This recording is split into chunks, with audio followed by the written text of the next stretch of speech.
Go inside the Crimson Tide with your hosts Rodney Orr and Gary Harris, keeping you informed on everything Alabama. And now, Tider Insider TV. To me, it's kind of like mouse manure when you have to use an elephant doo-doo. He can come up with something I've never heard before. That's right, folks. Nick Saban at the SEC spring meetings using some interesting analogies. Good evening, everybody, and welcome into Tider Insider TV, presented each and every week by Buffalo Rock, alongside Rodney Orr from TiderInsider.com. I'm Gary Harris. Tonight, again, we've got Pepsi Max.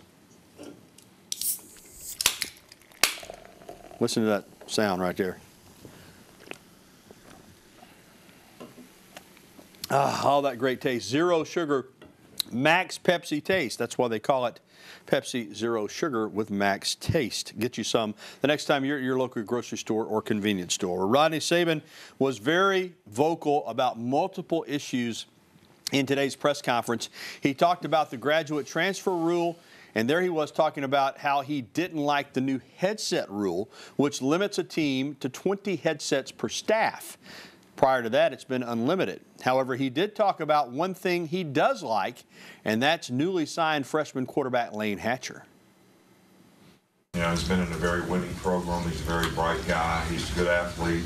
I thought he was a really good decision maker. Actually, very accurate with the ball.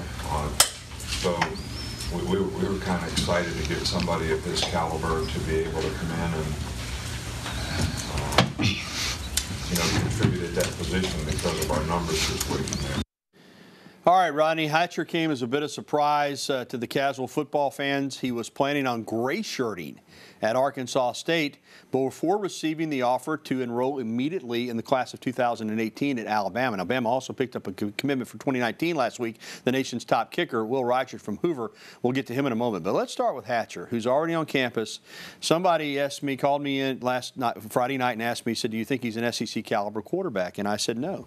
Because if he were an SEC caliber quarterback, in my opinion, he'd already been in the SEC, not a gray shirt at Arkansas State. Now, that doesn't mean that he won't play an important role here, but clearly he was not viewed as an SEC quarterback during the recruiting cycle. And you have to ask, Rodney, so I'll ask you, is this being done? We know there's some connections to Dan Enos there when Enos was at Arkansas, Pulaski Academy there in Little Rock, where Hatcher comes from. But is this being done as an insurance policy in case Jalen Hurts or another quarterback transfers away? Well, first of all, I mean, I want to say this. The kid's athletic, Gary. He can move around. He's got good feet. There's people who think if he couldn't play quarterback, he might be able to possibly play another position, even safety.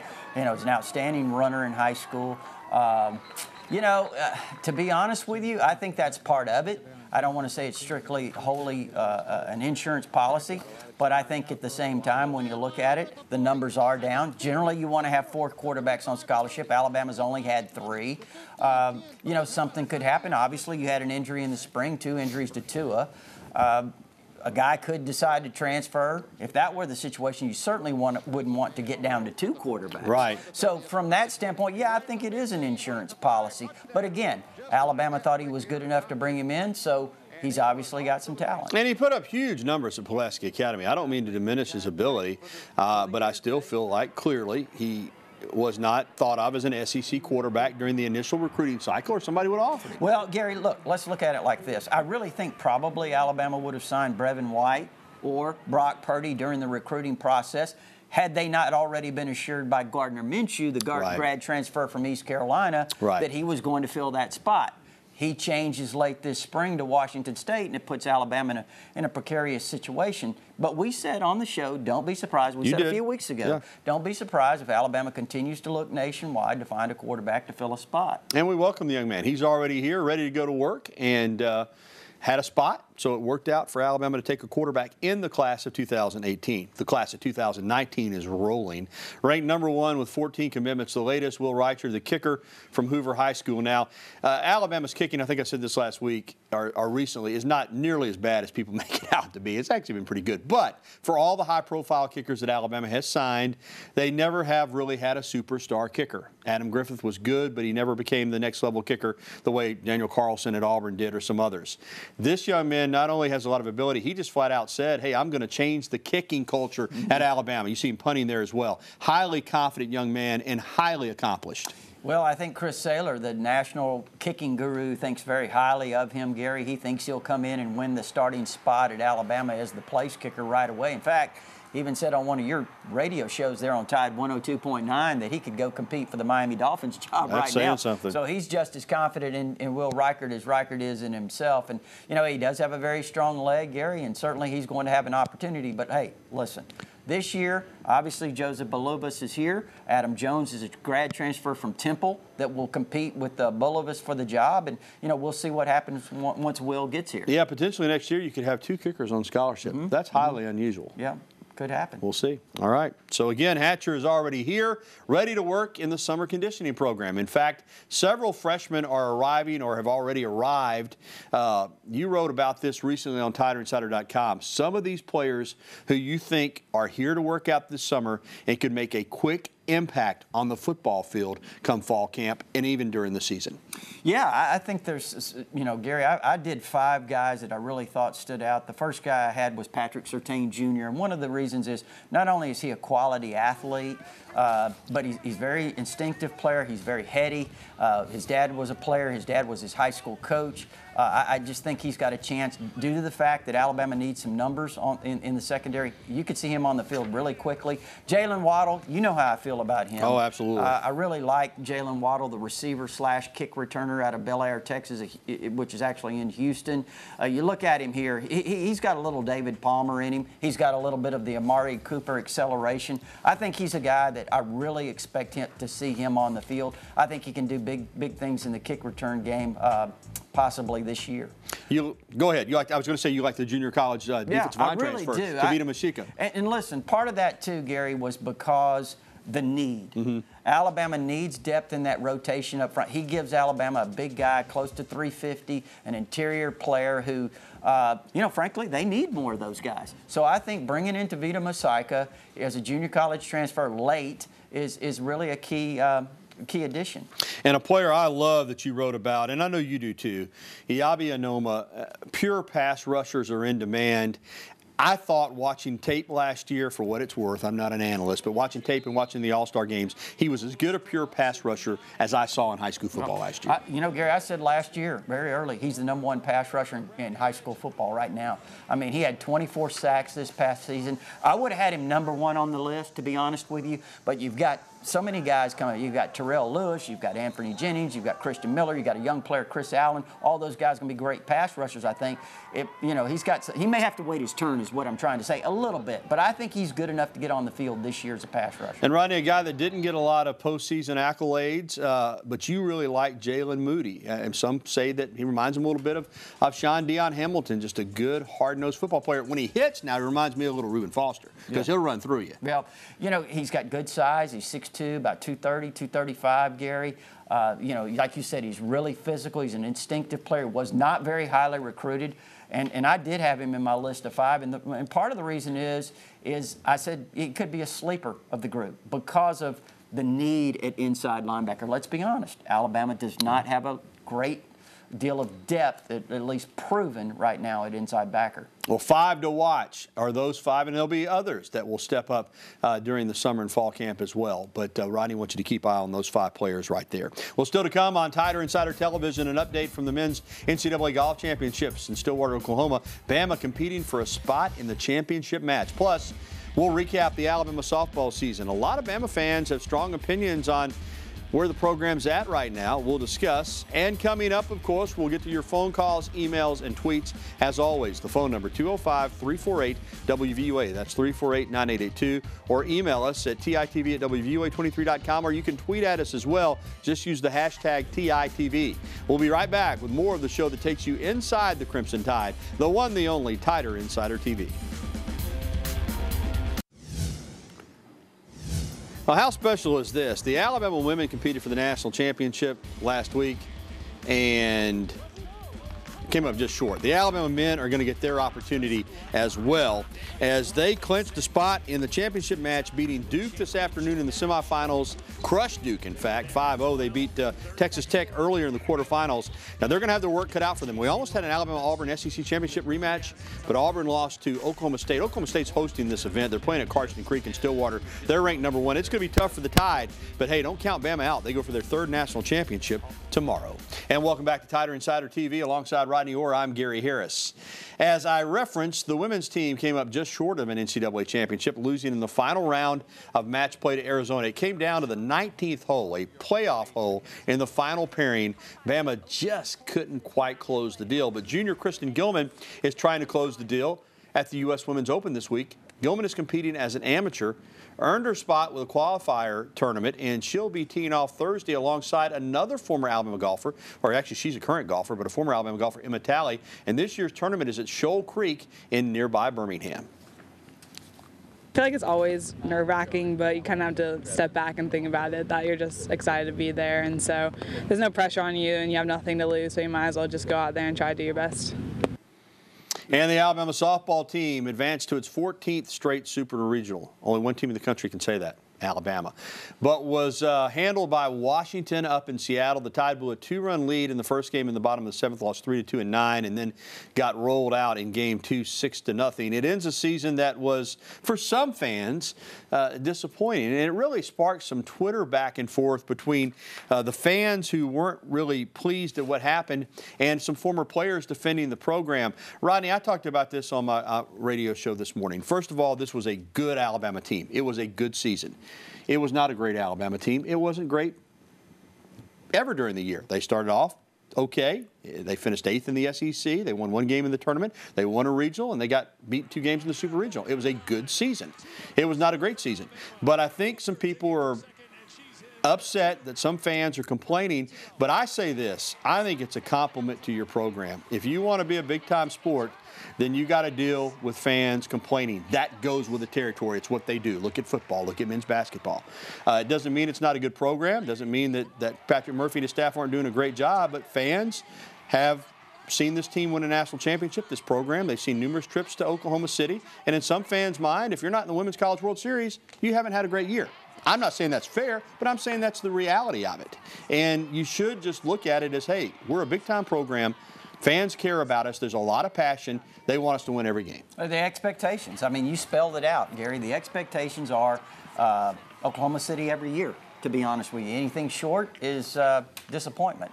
And, in fact, it's really gotten to the point where they think Alabama's supposed to win the national championship every year. I mean, that's not that they've done that multiple times, but certainly the Alabama fans expect more than maybe what's happened the last couple of years. But, you know, programs go through a little bit of ups and downs. You know that. It's very difficult to stay at that extremely elite level. It is. And, you know, there may be some adjustments that Patrick Murphy might have to make. I'm certainly not suggesting any, but you know one thing.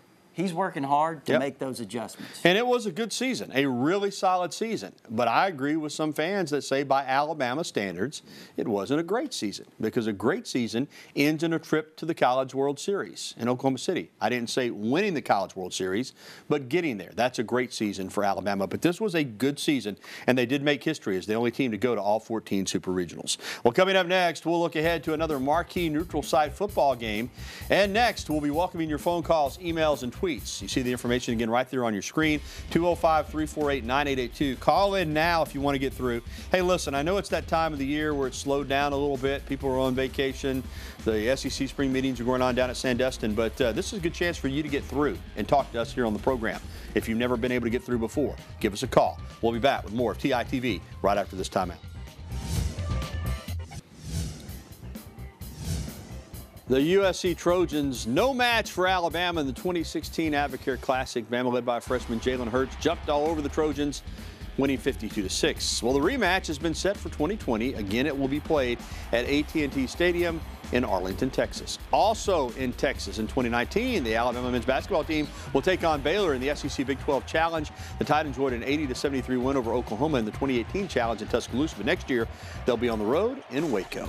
Righty, let's head right to the phone lines tonight, and they are ready for us. John is with us in Bessemer. John, what's going on, man? Gary, what's going on, man? You know it. Hey, man, I heard Alabama's #1 in recruiting. Am I right or wrong? And I'm trying to find out how much this football ticket's going to be this year, and I'll holler at y'all later. All right, John. Yeah, you heard right, brother. Right now, Alabama is #1.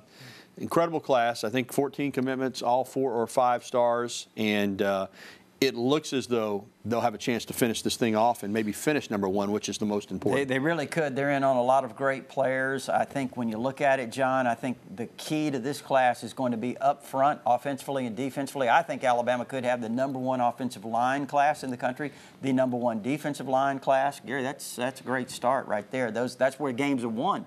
And I think they need some inside linebackers as well, but they're going to do well overall, John. I think they've got a great chance to finish #1. All right, and as far as the tickets, John, there's different ticket packages available. You just have to go to rolltide.com and find out there. All right, let's go to Talladega and talk with Tommy. Tommy, what's going on, man? Not much. How y'all doing? Very well, Tommy. Got a gripe. Okay. About Patrick Murphy, but what I don't understand is why in the world did he wait till the end of the season to use these other pitchers that he's got? I mean, why not during the season? Because the season was a disaster to me. Well, That's my Tommy, opinion. he used all 3 pitchers. Now, you're never going to use – when you got a pitcher like Alexis Osorio, I don't care who the coach is or what program you're at, you're going to use her the most. I mean, she's your ace. She's one of the best pitchers in the country. I thought he used the other pitchers enough. And I know you've called him before. You're not happy with how the season went. I mean, you're not the only one. I mean, there were people that says, hey, Alabama should finish higher than 8th in the league and should have a chance to win the SEC tournament, and I get that. But I don't know. If I've got Alexis Osorio, I'm going to throw her probably as often as I can. And nothing against Gettins or Madison Preston, but they're not as good as Alexis Osorio. So you pitch her right in the majority of the time. That's just the way it works. You know, disaster, that's a strong word for a program that went as far as they did. I understand what you're talking about. You want to see better. You want to see more. You want to see Alabama and Oklahoma City. I understand all that. And, again, I think Patrick Murphy, I know he's really excited about the recruiting classes he's had, Gary. I think he'll make whatever adjustments need to be made. Sometimes you have a couple of years that don't exactly go as maybe you hoped when you have an elite program. Because, again, Tommy, it's really difficult to keep a program on that high of a pedestal. And I'll say this, too.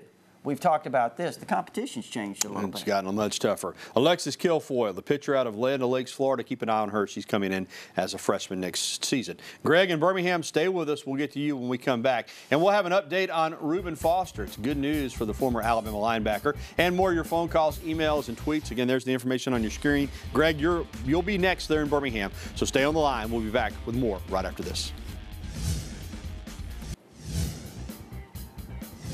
Reuben Foster will not go to trial for domestic violence. A Bay Area judge ruled there was not enough evidence to proceed. She dismissed the case. Furthermore, his marijuana case in Tuscaloosa was also dismissed. Foster's back with the 49ers going through OTAs. And we're back to the phone lines here. Let's get to them, Rodney. We've got a little bit of time, so let's go to Birmingham and talk with Greg. Greg, you're next up. Thank you, guys. I just want to make a couple comments about the softball program. Okay. We are definitely slipping. We've always had decent pitching. We lose our best pitcher this year. We lost Little John last year. So we're probably not going to be quite as strong in the future, but it's our hitting is not good. It hadn't been good for years. The game against Washington where we go up 2-0 in the second inning and then we don't score any runs in the next that rest of that game and the next game, we get shut out. We get 6 hits for the entire 2-game series. And we do okay, and we can hit against non-elite teams. When we get in against the Floridas and other teams, you can pretty much count on it. If they score 3 runs, they win 95% of the time. We just don't bat. And I don't know what his plans are, but he's got to shore that up, or we're going to continue to be middle of the pack because, as you say, the league has gotten much tougher. And Good stuff, Greg. And I will say this on the hitting. I think against quality pitching, he's right. It's hard to string 4, 5, 6 hits together. I think they need more power. I think you need some more pop in the lineup so that if you're struggling, you get a runner on base, somebody hits it over the fence. Just a couple of power hitters, true power hitters in the lineup. I think that's an area Alabama needs to improve. Let's go to Carbon Hill and talk with Joe. Thanks for the call, Greg. Joe, you're next up. Thank Joe. you. Go ahead, Joe. Gary, you and Rodney doing okay? Yes, sir. I watch Insider all the time. Thank you. I want to come in a little bit about our softball team. I was disappointed in Murphy there in bottom of the seventh inning, and all we had to do is get 3 outs, and we went on the second game. He should have pulled her because it looked like me like she was getting tired. Yeah, Joe, you know, I'm going to tell you something, man. After the fact, you're right on. I mean, I'm sure if he knew she was going to give up that 2-run single with 2 outs, he'd have pulled her. You know, my point is what I said earlier. She's one of the best pitchers in the country. She's the best pitcher on your staff. She pitched beautifully up until that point. I have got no problem with him staying with her. You know, they got a hit. They're a good team. That's that's the reason for a while. I think we're 28-0 and ranked number 1. They're better than Alabama. They proved it. They played Alabama 4 times. They beat them all 4, including 2 in the Super Regional. It's just the way it goes sometimes. But you're right. They had a chance to win that game. They didn't, and that pretty much doomed them in the series. Bill, sorry we couldn't get to you there in Buell. Call back next week. We'll try to get you on. We'll be back to wrap up TITV right after this. Sylvester Croom was named Senior Vice President of Operations at the Senior Bowl. The former Alabama player and assistant coach was last the Tennessee Titans running backs coach. The Senior Bowl named Jim Nagy to replace Phil Savage as executive director. Nagy was a scout for the Seahawks over the past 5 years. Loves Sylvester Croom. He'll do a great job in that role.